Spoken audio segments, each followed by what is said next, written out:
It's a great pleasure to be here on Darkinjung land. I want to acknowledge the traditional owners of this incredible place. I want to acknowledge their tradition of storytelling and that we gather today following a tradition that lasts for many, many millennia. So it's important to remember we're not the first storytellers to meet in this place.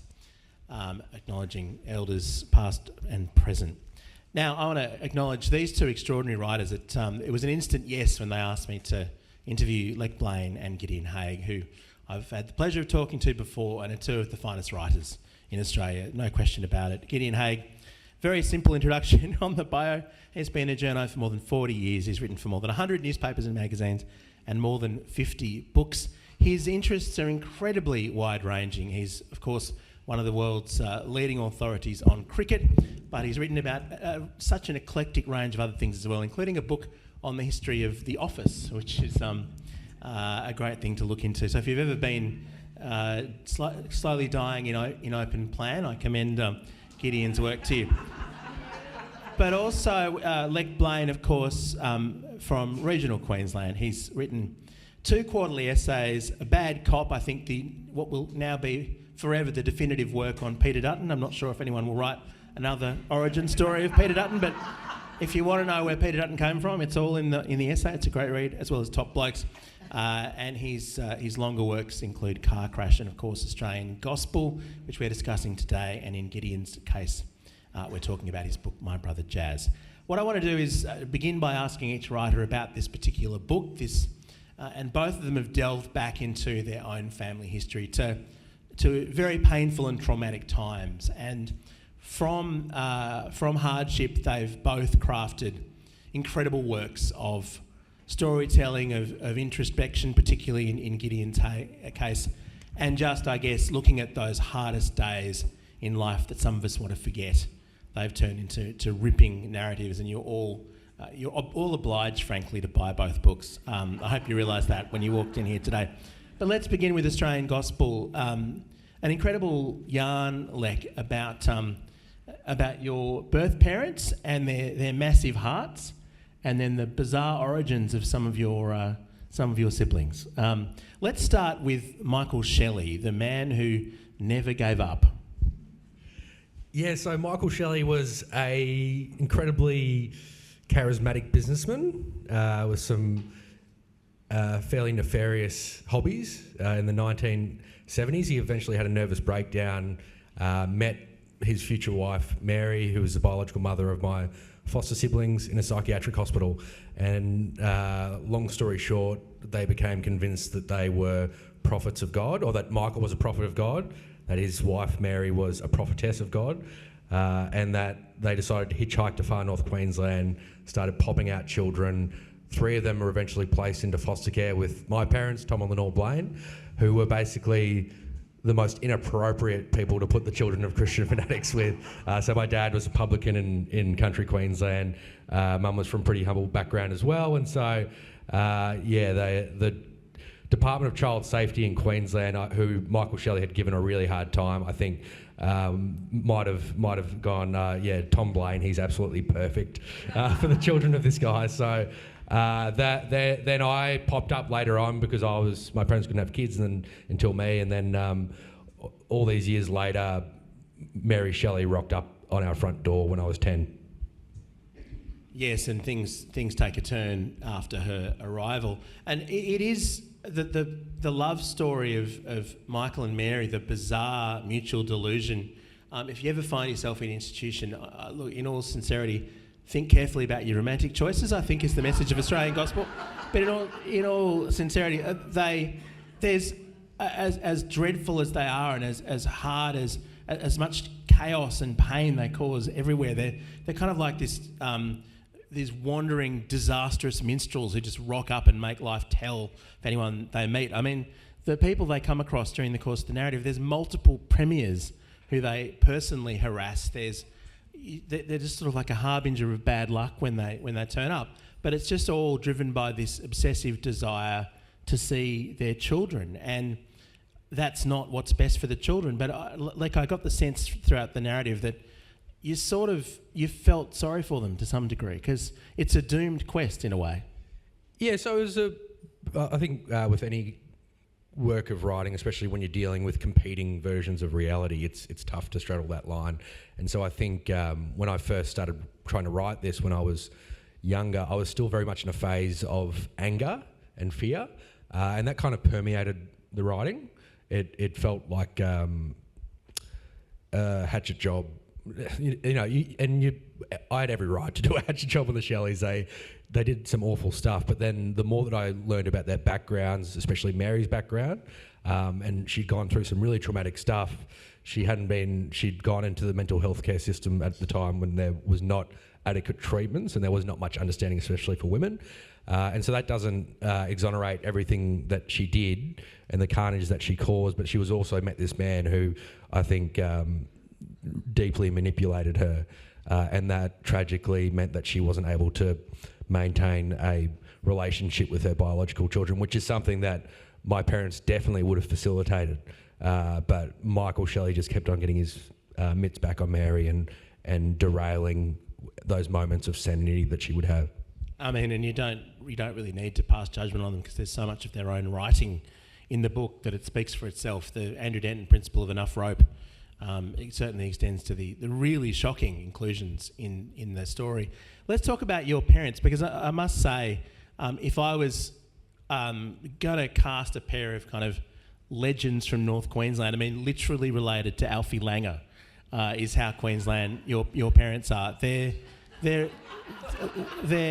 this is true. I mean, you grew up. Yeah, Dad was. It's not a lie. Dad was the uncle of Alan Langer, and I think Dad had a workplace injury, and so he lost his rugby league career. And while he was in hospital with that injury, Alan Langer was born upstairs. His sister gave birth to Alan Langer, and so I think Dad sort of saw Alan as like the phoenix rising from the ashes of his rugby league career, and then I think that Dad would always, he claimed to be his first agent and always took responsibility for Alan's rugby league career, not so much responsibility for his gambling problems, which is probably what he also probably got from Dad as well. So it was a very colourful period in kind of, I think, Queensland history, and the Dad's family kind of came out of that Ipswich, which was this really blue collar kind of town, probably not dissimilar in some ways to what Geelong was like in that period. So it was, I think, and then Mum was from Victoria originally, but met Dad at a barbecue in Ipswich, and then it was all on. I mean, it's the scene where they meet. I just kept thinking about the cinematic adaptation possibilities of this narrative, and the charm that your father. Well, Dad was technically still married at the time. There were complications. Look, what love story doesn't have a few roadblocks like an existent marriage at the time? But in all sincerity, the notion of the big-hearted publican who loves rugby league, but also the generosity of the fostering. This is the thing that really comes through. These are people who didn't have much themselves, but who just were so open-hearted. And I found it honestly quite tear-inducing at times just how amazing they were as foster parents, and particularly for these poor kids who'd been born into this awful relationship with these two deluded people. Thank God for the Queensland government giving them to your parents. Yeah, well, I think... Yeah. Or whoever it was. Probably Susan King, the bureaucrat. Weirdly, I think that's why Dad was so inappropriate but so perfect, because I think when he learned about Michael Shelley, he was sort of like, oh, this is the action that I've been waiting for. He kind of wanted Michael Shelley to rock up. Yeah.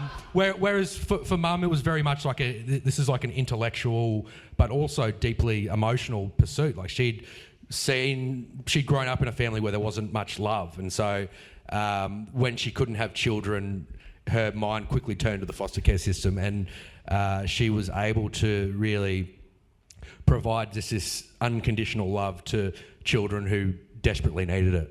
Yeah, there's a very moving moment with Trent, who's not a child of the Shelleys, but the way in which your parents gradually won him over, it's really beautiful. It just goes to show that, I mean, I'm sure it's not always the case, but the horror of what it's like for a child who goes through these things and the injuries that they're left with, but also what love can do. I don't want to get too nauseatingly sentimental about it, but it is an amazing thing what they did, the way they won him over, the way that they were always there for this family.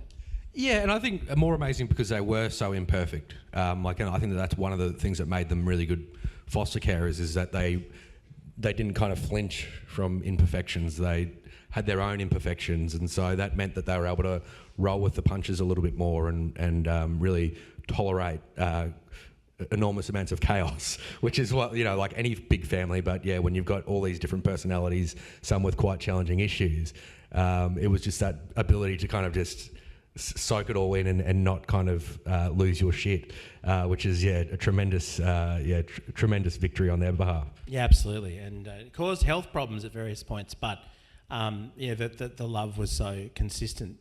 So let's talk a little bit more about the Shelleys, because we should give a sense of just how relentless they were. I mean, it's almost as though I kept thinking of that second Terminator movie where no matter what happens, they just keep coming. And it is a bit like that. The Shelleys, they just always track people down. They always manage to find a loophole in the system. If names are changed and people move to try and evade them, I mean, they cause absolute misery, and yet they keep rocking up at the doorstep, whether it's a premier or a minister or some welfare worker in New Zealand who Desmond Tutu. Yeah, I mean, that's true. You come across their part. I mean, Hollywood legend Jackie Weaver features in the story as well. There's just, it just feels as like the ultimate bad penny. Yeah, well,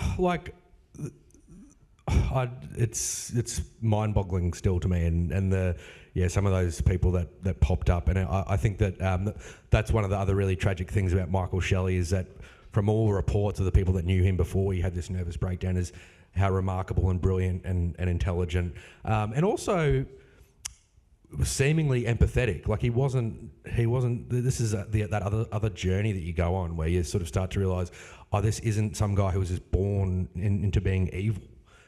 This is a very complicated human being, and that doesn't exonerate him from the misery that he caused, but it does make it more interesting than just having a vision of him as this, coming out of the womb as a born-again Messiah. Like it was a really kind of potted road to that point where he was this quite terrifying figure. Yeah, and it's there's a certain irony to this process too, because this man who saw himself as a great prophet who everyone needed to listen to for their own salvation, the person I guess we can now say who listened to him most and cared most deeply about his writings and his thoughts was ironically the son of his greatest enemies, the Blaines, and you are now the world expert on the writings of Michael Shelley, strangely enough. I emailed when I first emailed him in 2014. I think I was 22, and I was terrified still by him, and I thought he was just going to come through the computer screen the moment that I pressed send on the email, and he was absolutely delighted to hear from me. It was like the fact that there was someone who was like a captive audience that wanted to know everything about what he did. So he sent me his autobiography up to the age of 25, and where he writes about losing his virginity to Jackie Weaver in great detail, and kind of tut-tuts about the fact that he slept with 200 women by the age of 28, and what an abomination that was. But it's also interesting that he would, I think it might have been 211, so he still had a very specific memory of it. And so for all that pain that had been caused, there was just a part of it from a pure writing perspective where I was like, I just need to keep going with this, because this is this is kind of that the fact that he's still there and he's available and can still reveal things to me is remarkable for me as a writer. You got there in time to have the interaction and pursue the story. And we'll talk a little bit about that process later with both authors, about how you take these things that happen to your family, these very hard things, and you turn them into a work for others. It's a fascinating process. It also feels like as though it's a story about the cultural differences between Sydney and North Queensland in some ways as well. And I remember going to North Queensland at the age of, I think I was 16. My best friend, Chaz from The Chaser, now Planet America, he came from North Queensland originally and Sicily before that. And he was up there, the grandson of cane cutters. And it is a different world. Every single person I talked to up there, every conversation began with Wally Lewis or the Broncos or both. And I was very disappointingly uninterested in rugby league. So they were often very short conversations. But rugby league was the religion in the Blaine household. Yeah, absolutely. I think it was Dad, like, then this is Michael Shelley had this absolute intense hatred of sport, and so Dad, wasn't just rugby league. It was like he would bet or try to play like whether it was a game of marbles or, but yeah, so 8-ball, darts. Like he loved cricket. He would watch whatever was on, basically, like whether it was Aussie rules or English football. So he was just this person who was just absolutely obsessed with sport in all its different forms, and yeah, I think that rugby league for him had such a personal. It was about kind of the destiny of his family name because it was being carried on. So that there was the fact that his nephew had gone to great heights meant that he got a real kick out of that. Yeah, and the Blaine name now known for literary pursuits. Be careful what you wish for. That was perhaps more your mother's inheritance there. But no, look, it does feel that it is almost like this picaresque journey. These people keep cropping up. It brings to life a period of Sydney that I'm too young to remember, but the heyday of King's Cross, the supper clubs. There are best-selling singer-songwriters who crop up during the course of the story. It feels like almost anyone who was anyone in those days somehow came across Michael Shelley or other players in the story. It's quite an extraordinary tale, and well worth a read. How on earth you excavated this from your own family history, we'll talk about shortly. But now to Gideon Haigh and to My Brother Jaz, which is also, I guess, features some of the hardest things that your family went through, Gideon. It's a shorter book, but it's a book that, in your case, took a lifetime to write, I think it's probably fair to say. Well, it's a very short book. It's barely even a book, really. It was interesting to hear Lech saying that he sort of wasn't the first time he'd tried to write your book. You'd had a go before, but you were too angry to deal with the story in a detached way. I'd spent 37 years not writing my book, and then 72 hours writing it. It really came from like a bolt from the blue. Well, not a bolt from the blue, because I'd thought so much about it. I'd had the same thoughts, really, endlessly circular thoughts for all that intervening time, and the only way that I was going to find to deal with them was by finding a quiet moment to put them onto paper. And there is something clarifying about seeing things on paper rather than have them simply circulate in your mind. It gives them an outlet, it gives them a permanence. It places a distance between you and the story. It enables you to put it to one side and to see its outline, to see it in relation to you. The long and the short of it is that I had a brother, Jasper, who was 4 years younger than me, very different, very much bigger, taller, stronger, more garrulous, more charismatic, more physical, more confident, but at the same time, we're brothers, and brothers are they're special. This was something that I sort of had to come to terms with in the book. Brothers are not replaceable. You can have all the friends that you like in the world, but they're not going to replace a brother. I find it strange these days when people use the expression bro to convey a particular kind of friend. Brothers are unique. Brothers are remarkable. And I had one, and then I lost him. Our father left our family when I was 6 and my brother was 2.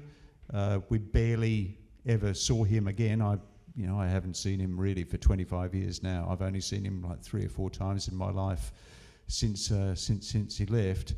I was able to negotiate that by a very, very strong relationship with my mother, who's a very remarkable woman in her own right, very tough, very resilient, very brave, very lacking in self-pity. There's not an atom of self-pity in my mother. She's had a very hard life, but she's always been the kind of person who's soldiered on through hardship. She's been a great inspiration to me.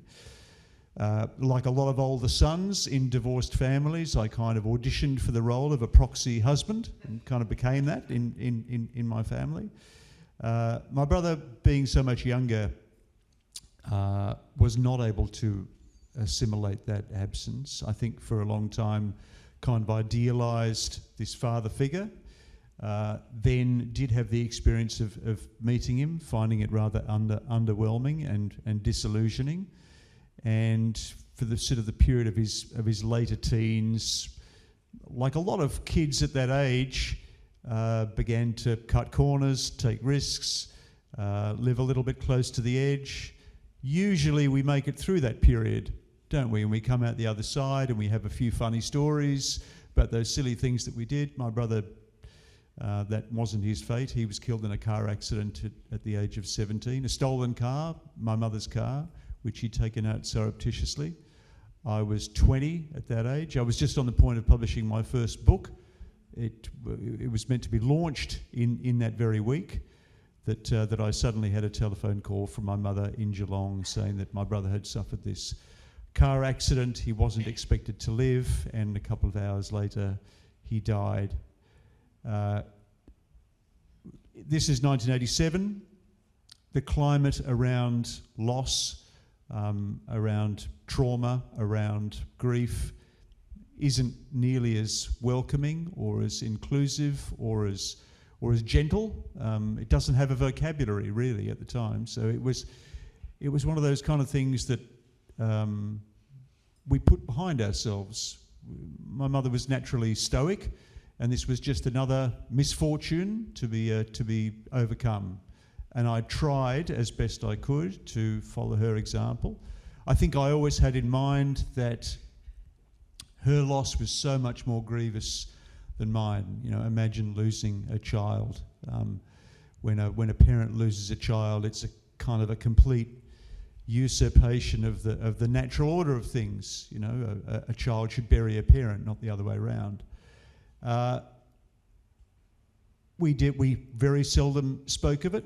For a long period, I tried to forget about even when it had happened.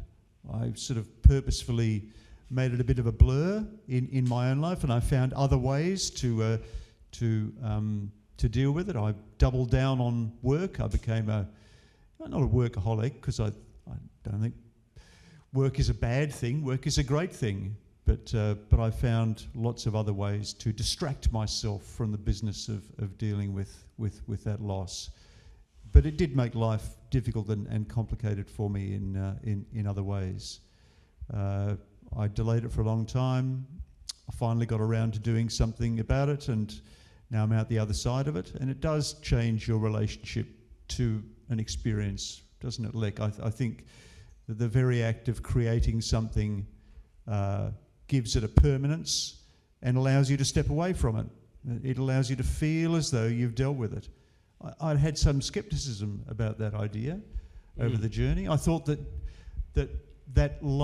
thing that journalists said to people, "Tell me your story, it'll be good for you," was a bit of bullshit. Was a bit self-serving on our behalves, because we wanted the story, didn't we? Yes. We wanted the story, but there's some truth to it. I genuinely think so.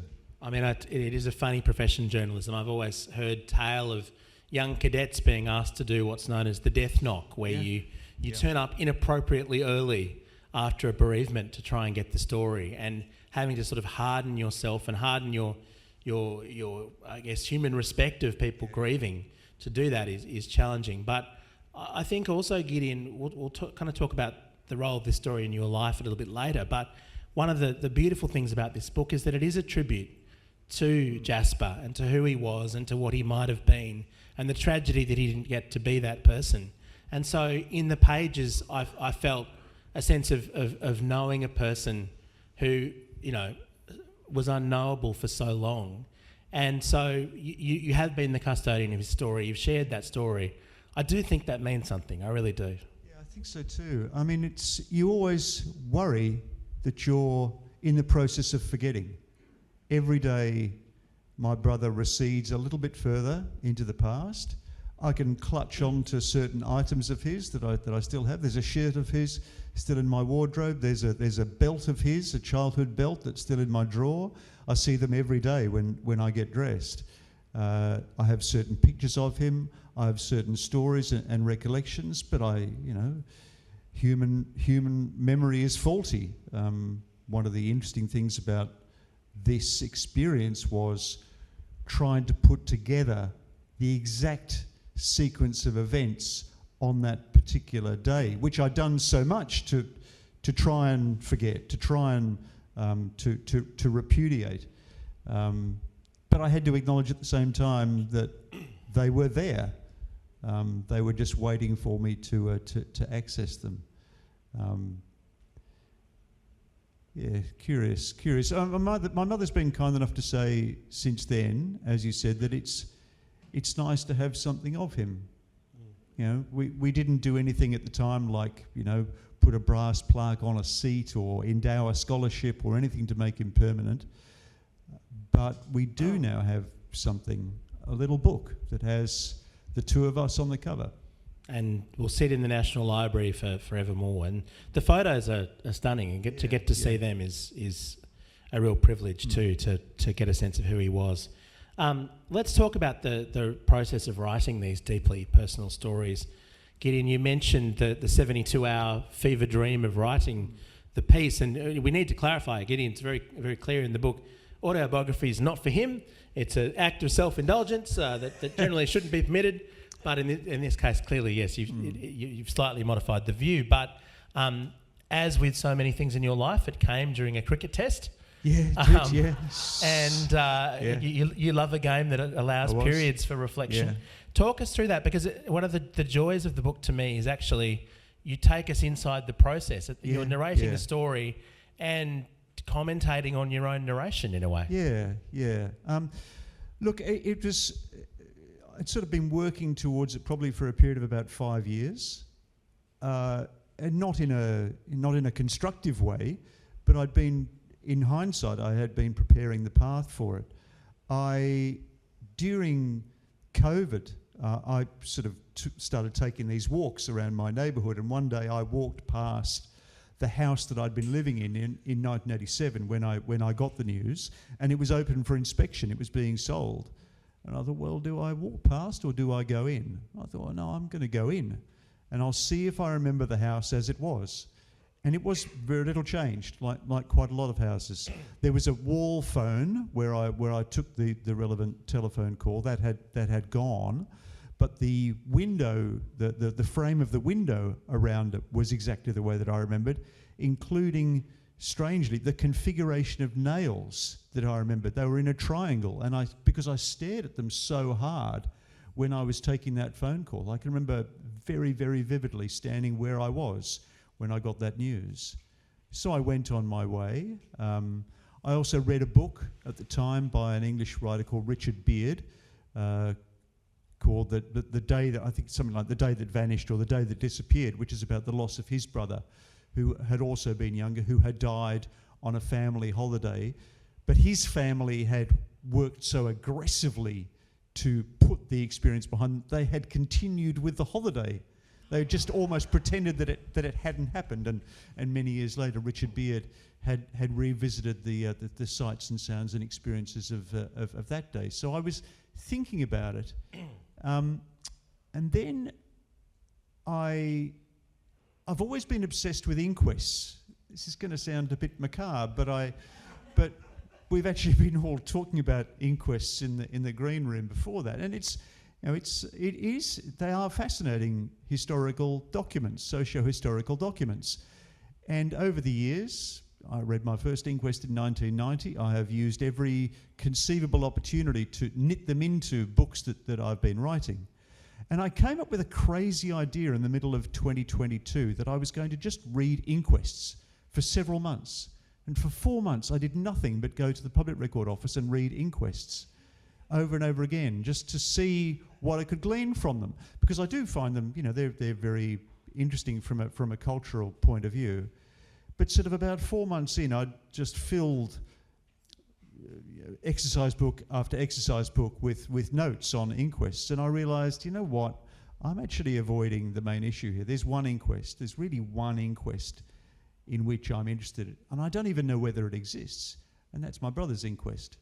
Maybe there was one. My mother couldn't remember it, but often in the case of a violent or a sudden death, the state does inquire into the circumstances around it, and as it happened when I applied to the coroner's court, there was an inquest. There was about 50 pages worth of documents to do with what had happened that night. I applied for it successfully and got a copy, and then sort of put it to one side because I didn't feel quite ready. I didn't feel as though I was ready to look at it.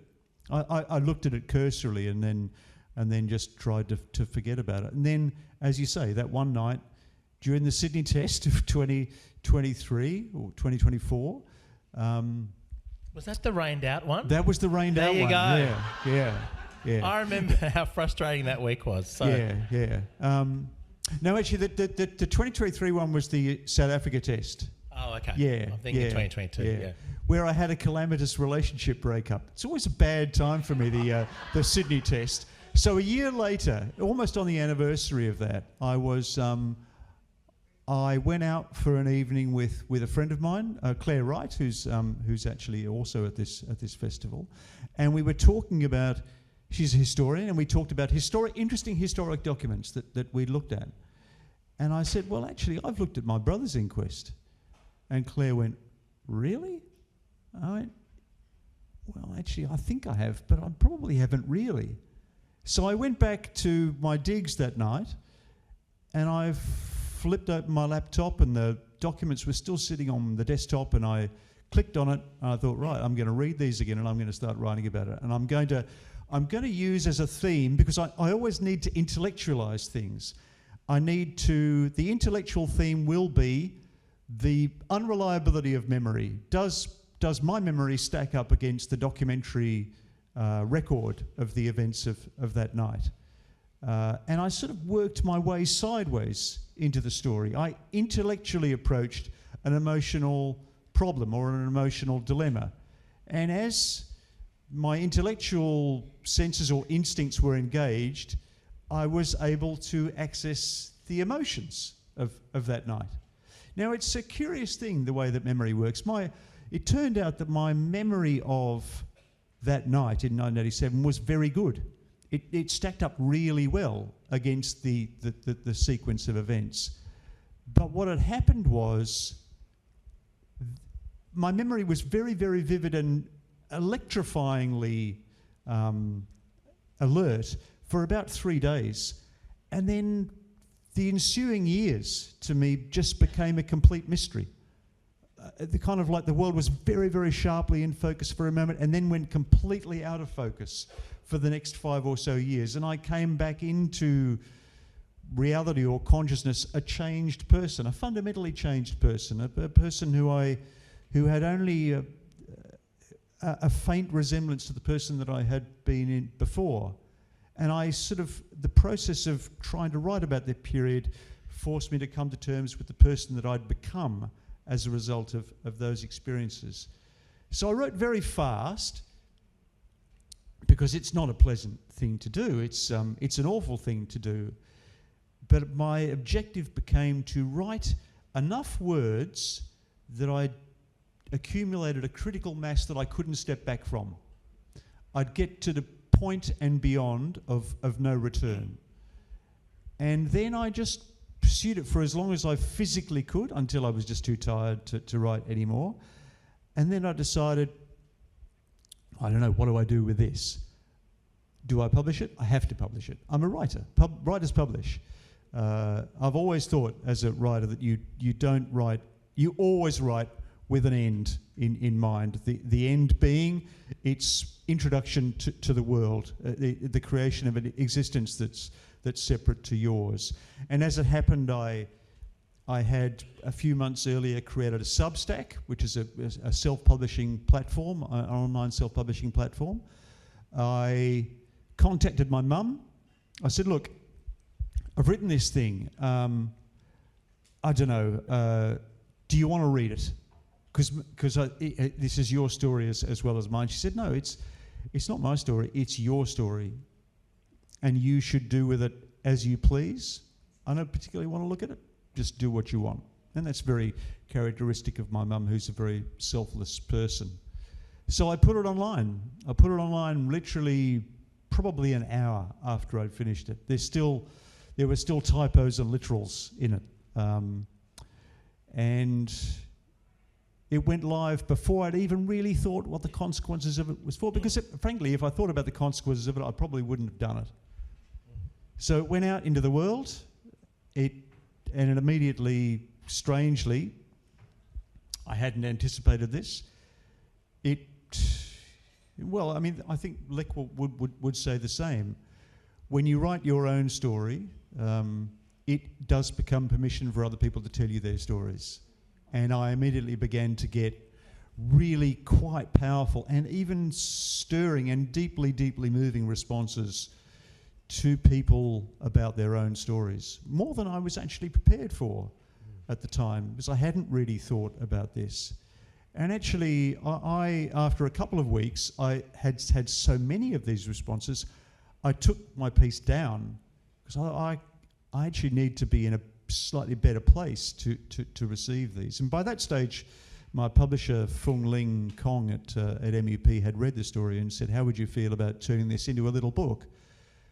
I thought, yeah, okay, yeah, well, that will give me a little bit of an interlude in which I can just compose myself and be ready for the story to have this kind of independent afterlife. So that's the origin of the little book, My Brother Jaz, derived from the original essay. I'm keen to get onto Lech's experience with dealing with it too. You both did a lot of research on this stuff and looking into the inquest and so on. But just before we hear from Lech, I just want to give you a sense of what the book is like. They're very different in how they read. Gideon's is so personal. It's about him, and we mightn't get time today to talk about this, but Gideon reveals a lot of himself in the narration of this story, and I found that as someone who's had the pleasure of interviewing him occasionally over the years, I found that fascinating as well. But Lech's book actually reads like a novel. It's an extraordinary piece of work, and I've no idea how you reconstructed all these conversations, but you really are there in the room with the members of his family and their nemesis and so on throughout this very long and complicated story.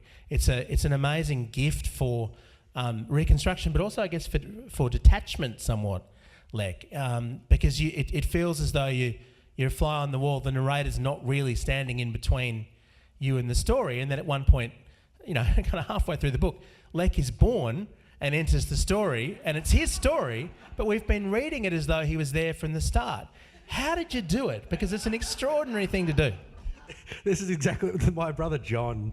He's a car dealer in Bundaberg, and he called me. He's always like, "I'm so proud of," like whenever I publish anything, he's like, "I'm so proud of you, mate. I'm not going to read it though."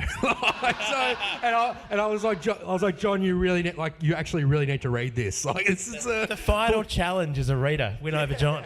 He put it off and put it off and put it off. Not because he'd given me complete permission, and I'd interviewed him at length, and yeah, he called up, and he'd been at the car dealership, and he started reading. He couldn't stop, and he called up, and he said, like, he was in tears, and he was just like, how did you do this? Like, it's like you were there. And it's like, well, I'd been having all these different conversations with people, and then there was such a baseline level, like there's so much information, and then I just had to, it was just a process of subtraction to distill in on the most vivid moments. And so when you have all these different people, often you're dealing with some of the most vivid memories of their lives. And you've got this critical mass of people who, whether they're people who might have only come across the Shelleys for an hour, it was often one of the most vivid memories of their life was meeting the Shelleys. Or my siblings, referring back to memories from childhood. My mum kept meticulous diaries, and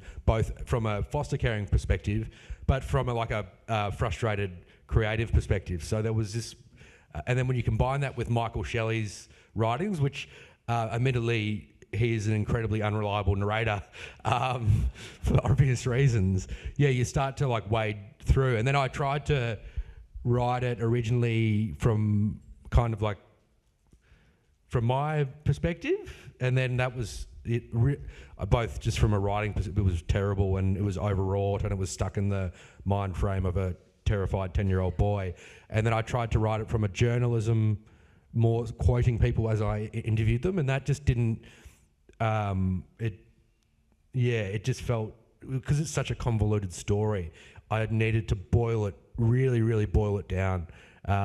So obviously I needed to take a few creative leaps with that, but otherwise it would have, I think, been, even still, after cutting 150,000 words, it was still convoluted. Like, it was still a bit hard to follow, especially at the start.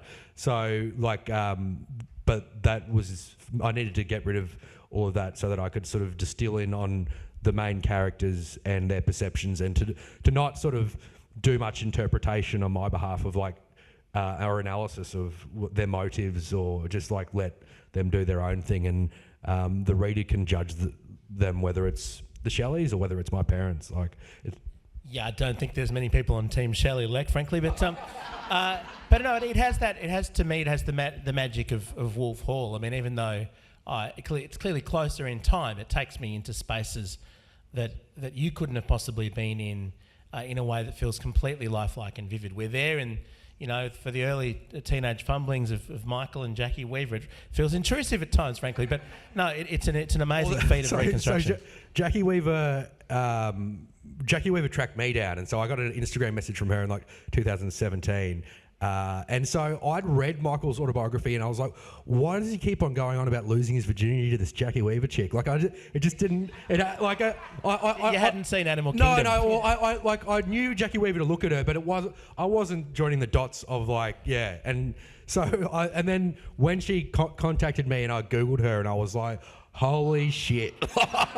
And so I went back to her memoir, and she, in vivid detail, wrote about losing her virginity to Michael Shelley on Lane Cove River. She used the pseudonym Darcy, which is his middle name, and talks about like a love triangle between Michael, his best friend Bruce, who later became a film director. And so he was the head of Australian film for a while. So you've got all that's the thing when you come across these people. Like, Michael and Mary Shelley in their previous lives were in the media a lot, and a lot of the people that they were hanging around were, like, creatives and people who kept records of things, and who told the top socialites of Sydney. It's kind of a social portrait of them. So you're not just relying on people's memories. You're actually you've got newspaper articles and magazine articles about Mary's first marriage, and where you can have all the details, and then just stuff like from all their activities as Christian fanatics. Like, I had like one of the priests that they stalked in the early 80s wrote a short story for the church magazine with a blow-by-blow account of, like, being harassed and stalked by the Shelleys, to the point of, like, him just being about to sit down to watch Ripping Yarns with a plate of ham and stuff. So it's like, when you have that level of detail, it's about kind of stepping away from me as a writer, being like, I need to kind of do too many fancy tricks here. Like, it's like being a vessel for the memories and experiences of all of these different people. And it does. I mean, it is a rip and yarn, Lech, but it is fascinating. And Gideon touched on this as well. The notion that when you turn something into a book, when you distill what you've been through, what others have been through, all in your case, like this vast archive of even just the ravings of the Shelleys. I can only imagine how much you managed to find. It becomes something external to yourself. It's now a complete piece of work between two covers, and you can't change the text anymore. You've given it over to the world, and all kinds of unintended consequences flow from that. I just want to get a bit of a sense of what it was like to write this, and you talk about it in the book, Gideon, but I'm always fascinated by how contingent a book is and how changeable, and you've got to choose what to put in and what not to. In your case, you've been very upfront, Gideon, about the pain of putting it together and how hard it was. But that process of turning your own trauma into an external object, I think, is just fascinating. If you could perhaps reflect a bit on what that journey's been like. Well, it was a very different writing assignment to anything I'd previously undertaken. I'm a very conscientious, diligent redrafter of things. I do endless drafts. I'm a terrible self-tormenting perfectionist. I work every sentence almost into the ground. But this was completely different. This really felt like that was the wrong way to do it. So I just had to let the story, I think like Lech saying, let the story tell itself. Like I said, personal writing doesn't come naturally to me. In some respects, I've run a million miles from it. The impulse that underlies my desire to be a journalist is to turn my attention outwards rather than inwards. I've always been hugely interested in other people's stories and aggressively uninterested in my own. I've always been extremely autonomous. As a result, I've probably found it difficult to maintain relationships, satisfactory, or to be completely present in relationships. And in some respects, this book was a form of self-inquiry. You know, why am I the kind of person that I am? Could it have something to do with the trajectory of my life? So I was finding out things on the page as I put them out there, and as I held them up to the light. I thought, well, maybe that does actually make a certain degree of sense. And the process of writing enabled me to finish these ideas that I'd entertained previously and then put to one side and tried to ignore. And in the process of turning myself outwards to another story, you know, I didn't write 52 books by accident. You know, I was constantly kind of externalising my energies or directing them elsewhere. By the way, it's not like I'm going to become a practiced personal writer. This is my one. This is my one foray into this area, and I feel completely satisfied that I've now done it, and I can now get on with the task of telling other people's stories again. The gates have slammed closed after being opened so briefly and so fascinatingly. Lech, what's followed, I imagine there's another book in what's followed the publication of this one, including additional family members, you were saying before.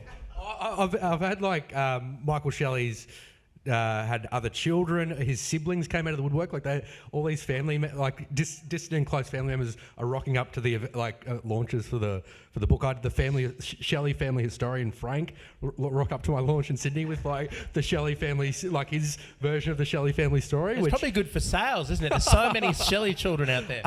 But yeah, it's that like addiction to information, which like, and I did because I had so much else going on in my life in the period that since I started researching the book, it became suffocating. Like I was carrying around both the story but also the layers of research, and always thinking that I need to find that one more person to provide perspective on different things. And then obviously you need a certain level of obsessiveness to get to the point where you have the critical mass of the story. But then because I technically kind of just had time to maybe include the fact that Michael Shelley had another child, and then I had to be like, actually, this is not like that was not part of any of our understanding of the story. Like, it's not necessary to have one more twist. Like, there's already been so many twists, and I need to kind of like just put this to bed and like let other people kind of like respond to it, and not feel like that I'm the vessel for all these people's experiences anymore. If you start thinking you're the vessel for things, that way Michael Shelley's headspace lies. So don't do that. Let's take a couple of questions, shall we? The session's roared by as I thought it might. We're almost done. Any questions? Adam there we go. Please try and keep them brief, by the way, so we can get to as many as we can. There you go. You should be on now. I heard it pop.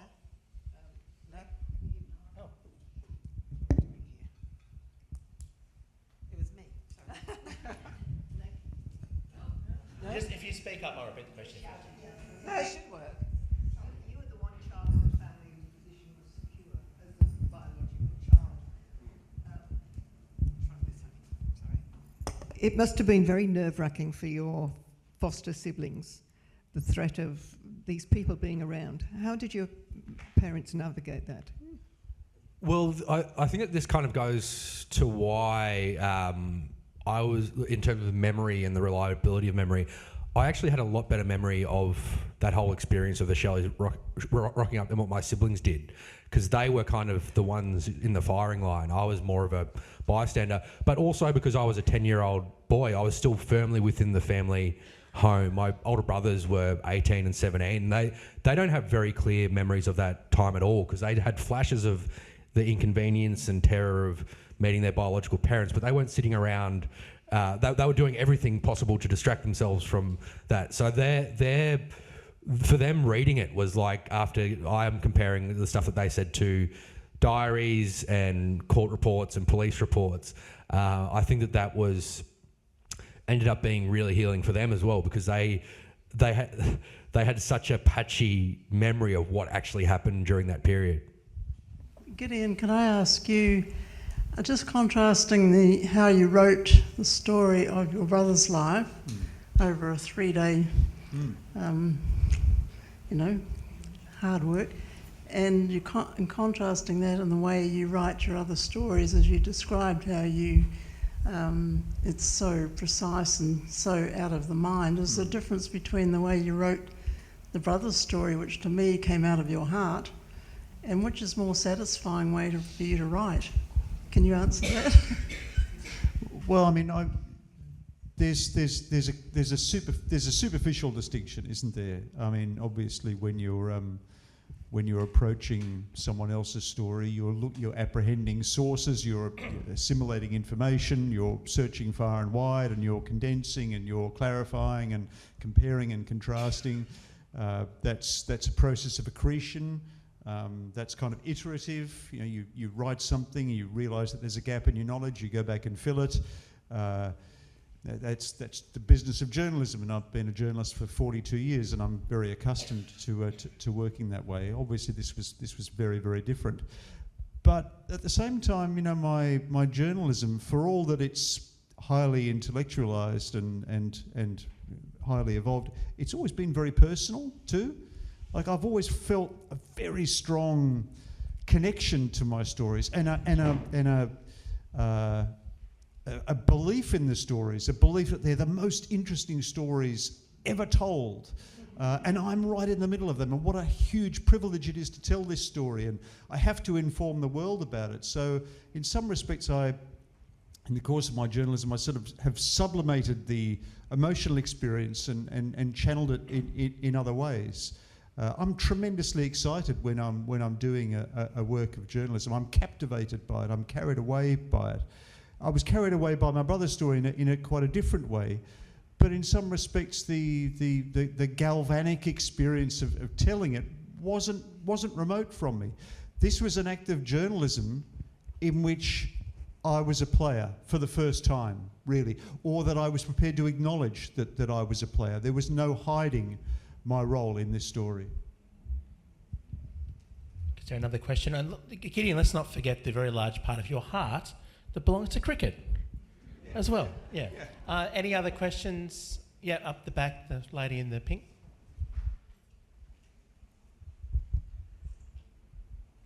Gideon, how did you actually reconstruct your brother's sort of character and life? I mean, 17, he was quite young.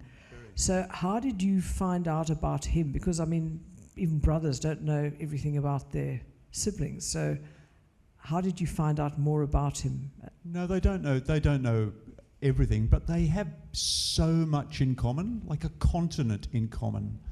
I mean, my brother's the only person in my life with whom I absolutely share DNA. We have exactly the same genetic makeup. That seems to me extraordinary. And it is extraordinary to me to have lost that at the same time, you know, to not have that one unique person, that one unique kind of immediate parallel. And you're right. You know, life is a constant competition between forgetting and remembering. But it wasn't difficult for me to reconstitute him. The stories, the things that we were different in were as fundamental as the things that we had in common. And interestingly, I've had experiences since then, like Lech, of things emerging. After I wrote the book, I was contacted by a friend of Jaz's from primary school. And I remembered his name, and I could remember him, Edwin. He just sang out to me one day, and he said, "Look, you know, I've read the book. It was great that you did something to honour Jazza. You know, let's be good to catch up and have a chat about him." So I went down to Geelong and I had a meeting with him, and he told me this great story. Great story. I had never heard it before, but in 1980. When John Lennon was killed, my brother went to the downball court at our primary school, and he announced to his friends, "John Lennon is dead. I'm calling for 3 minutes silence."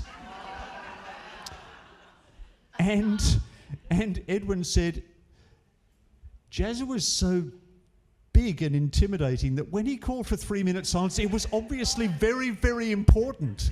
And, we got through to 2 minutes and a few of us were looking at each other thinking, do we say something now? No, we don't, because Jazz is obviously very, very serious about this. And Edwin said, the only reason that Jazza would have called for or would have identified this as an important moment would have been if you told him to, because you know how much he looked up to you. And I said, you really think that? He said, oh yeah, absolutely. I thought, that's interesting to hear, interesting to know. Oh, that's really, really beautiful. Do we have time for one more very brief question? I actually have a question. Yes, wonderful. You're holding the microphone. I've read Australian Gospel, which I have to say was one of the best books I've read all year. Amazing. But I'd like, you've talked about your dad, and, we all know that he loved his rugby and he loved his sport, but he was much, much more than that. Can you tell us why you got your name? Oh yes, I was named after Lech Blaine Gideon, who was a spitting image of my father. And so my dad went over on a kangaroo tour in 1990, and so he'd already obsessed with Lech Blaine Gideon. But then I think he was in England. He was travelling through France and England just as Lech Blaine Gideon became the president of Poland, and so he was getting recognised and mistaken for Lech Blaine Gideon. And he was also just seeing him on the front of newspapers and in the pubs in England and the north of England on the TV. And I think there was just a part of him that thought maybe if his life had been a little bit different, he could have had that trajectory. Like he was a guy who dropped out of school at the end of grade 8, and he sort of always had this great self-belief and political aspirations. And so I think that I think my mum wanted to call me Amy if I was a girl and Jamie if I was a boy. And so Dad obviously put a lot more thought into it, which reveals something quite interesting about him, and something that he kind of had in common with Michael Shelley, which is Michael Shelley named all of his children after Bible characters because he believed that they were going to inherit the earth and so forth. And Dad named me after Lech Blaine Gideon because he thought that I was going to be the Prime Minister of Australia. So they as much as Dad had it was much more, expressed himself in a much more down to earth way, there were elements of commonality between the two of them, I think. Put your hand up if you're voting for Lech Blaine for Prime Minister. There we go. It all started here in Umina, ladies and gentlemen. Look, hands up if you would have bought a book by someone called Jamie Blaine. Yeah, look, when I first came across Lech, I was like, oh, is he Eastern European? No, he's from Queensland. Anyway, look, I guess one of the things that the books have in common is that terrible things happen in the world. I mean, you mentioned what happened to your dad when he was young. Had to go and work in a factory, had this terrible accident that made his whole life very hard. A lot of the characters in Australian Gospel have crap things happen to them. Their potential isn't reached. They can't go and study. They can't go and follow the career they want to do. They have to make do. They have to get by. And of course, in Gideon's story as well, the most terrible imaginable thing happens to his family and he has to make do. And it is a very personal narrative too. I don't want to delve into it too much, but Gideon's very frank about what this has done in his own life and the trauma he's had to carry throughout his generations. But what great writers do is take the crapness, is take the bad moments and turn them into something that we can all learn from, enjoy and share in. And there's a universality to the crapness in the books, but there's nothing universal about the ability and the skill of these two writers. Please buy their books. They're both amazing, and thank them. Thanks.